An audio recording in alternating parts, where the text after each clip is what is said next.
به نام خدا. با سلام خدمت شما دوستان عزیز.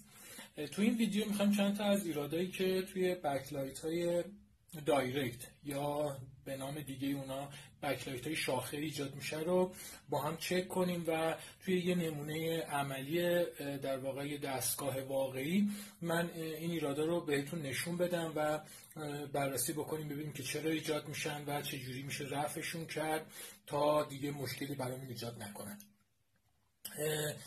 البته به طور اتفاقی توی این مدل تلویزیون LG سری LB که در واقع مدل LB 552 هم هست، همه این ایرادا با هم جمع شده. ما اینو به در واقع فایل نیک میگیریم که بتونیم همه رو با هم توضیح بدیم بهتون. همونطور که مشاهده میکنید یه لامپ بالای تصویر ما یه چند بار چشمک زد، در اینی که من داشتم توضیحات اولیه رو خدمتتون میدادم و حالا ممکنه در لحظات آینده هم دوباره این اتفاق تکرار بشه. اگر تکرار نشد داشته باشین این مورد رو تا بهش برسیم و راجبش با هم صحبت بکنیم. بکلایت این مدل از تلویزیون‌های LG من خیلی سریع بگم از 4 خط، هر خط 8 لامپ، در واقع 32 تا لامپ تشکیل شده که من یه قسمت از در واقع برای اینکه لامپ‌ها رو بهتر شما ببینید یه مقدار دوربین رو نزدیکتر قرار دادم تا شما بهتر لامپ‌ها رو ببینید. نکته اولی که میخوایم بهش در واقع اشاره بکنیم ایجاد لکه‌های تاریک و سیاهی توی تصویره. ما در واقع برای اینکه یه بکلایت کاملا یک دست و یک نواخت داشته باشیم که لازمه داشتن یه تصویر یک نواخت و یک دست رو در واقع بدون مشکل هست، لازمش اینه که همه لامپ ها با یک نور یکسان و در واقع با بهترین کیفیت ممکن روشن بشن تا ما بتونیم به این بکلایت دسترسی پیدا بکنیم. همونطور که قبلا و توی ویدیوهای دیگه هم خدمتتون عرض کردم، کیفیت بکلایت تلویزیون به طور مستقیم توی کیفیت تصویر ما تاثیر داره.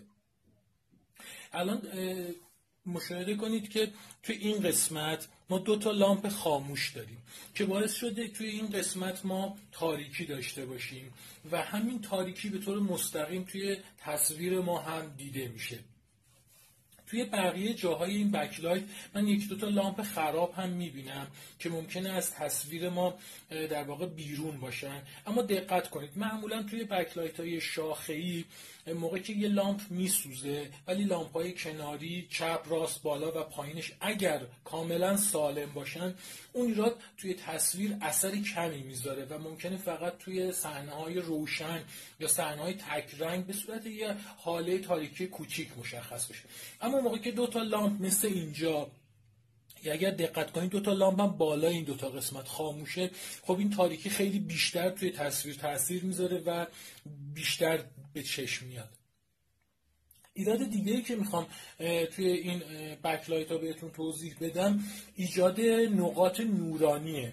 ببینید یه تفاوتی بین بکلایت های شاخه‌ای و بکلایت های لبه هست، چون توی بکلایت های لبه ما نور در واقع زمینه از کناره های تصویر ایجاد میشه. ما الان با اون کاری نداریم، ما با ایرادی کار داریم که توی بکلایت های شاخه‌ای یا همون بکلایت های دایرکت ایجاد میشه و باعث میشه که از توی تصویر ما یه نقاطی رو روشن‌تر مثل این میمونه که از پشت با چراغ قوه انداختن توی صفحه تلویزیون ما.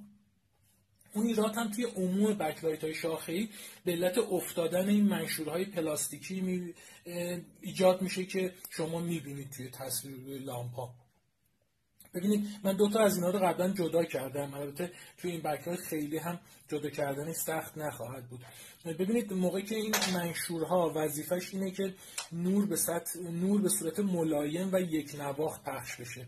ببینید نور لامپ‌های LED مستقیم و فوکوسه. البته به خاطر در واقع اینکه ما داریم تصویر میگیریم ممکنه شما نور اینا رو یه مقدار پخش ببینید، اما در واقع همونطور که ممکنه در جاهای دیگه دیده باشید نور لامپ‌های LED کاملا فوکوس و مستقیم به روبرو هست.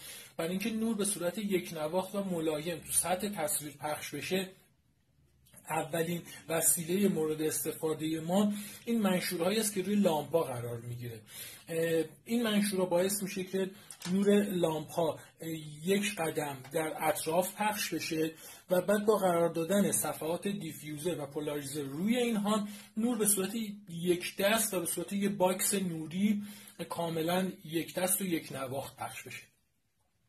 خب وقتی که ما این منشورها در واقع به مرور زمان و در اثر گرم شدن لامپ ها، من فقط این نکته هم بگم که این منشورها حالا با چسبای خاصی سر جای خودشون نگه داشته میشه و چسبونده میشه، چسبایی که در مقابل حرارت مقاومن، اما به هر حال هر چسبی یکی از نقاط ضعفش حرارته و حرارت به مرور زمان میتونه اون ویژگی‌های فیزیکی این چسب رو از بین ببره و توش تغییر شیمیایی ایجاد بکنه و باعث بشه که اون چسبندگی اولیه از بین بره.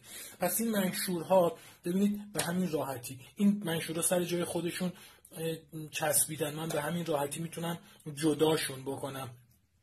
این به خاطر گرم و سرد شدن سالهای سال این بکلایت هستش که باعث میشه این چسب در واقع منشورها قدرت اولیه رو از دست بده و حالا در حالت عادی یا ممکنه با کوچکترین ضربه تو اساس کشی این منشورها جدا بشه و باعث ایجاد نقاط نورانی توی تصویر ایجاد بشه. خب من برگردم به اون ایرادی که چند بار اول وقتی دستگاه رو روشن کردیم من یک بار بکلایت رو خاموش و روشن بکنم.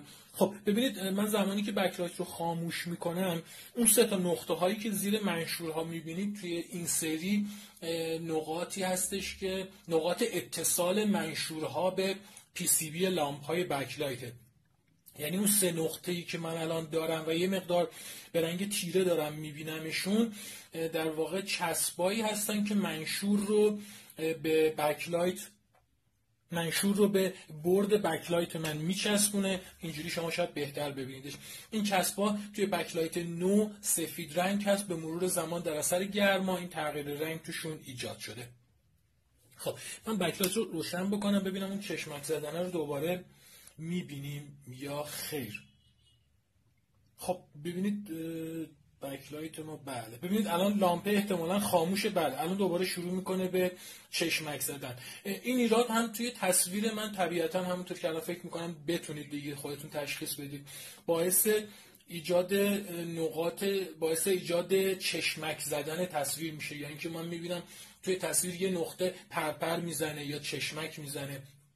حتی یه نکته هم خدمتتون بگم، الان به خاطر ضعفی که احتمالاً توی یکی از لامپ ها هست نور کلی بکلایت من داره کم و زیاد میشه و این که ببینید الان همون لامپ کاملا خاموش شد و احتمالاً داره قطع میشه و اگر کاملا قطع بشه باعث میشه که بکلایت ما، چون بکلایتی هستش که مداربندیش سری هست، با قطع شدن حتی یک دونه لامپ به طور کامل مدار اوپن میشه و جریان ما صفر خواهد شد و توی عمل ما میبینیم که هیچ کدوم از لامپ های بکلایت، حتی اونایی که سالم هستن، هم روشن نمیشه.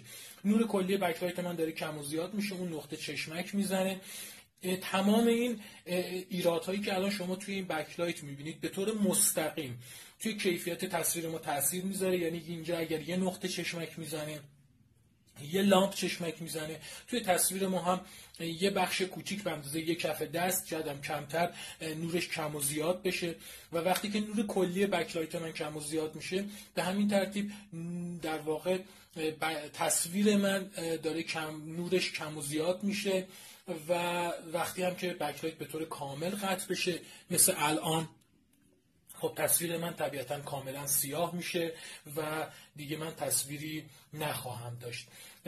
و همونطور که توی اکثر در واقع نوشته ها و ویدیوهای مربوط به بکلایت خدمتتون عرض کردیم، تو این حالت معمولاً پخش صدا ادامه داره و شما حتی بقیه کارکردهای تلویزیون مثل تعویض کانال هم به صورت عادی انجام میشه و فقط بکلایت ما قطعه.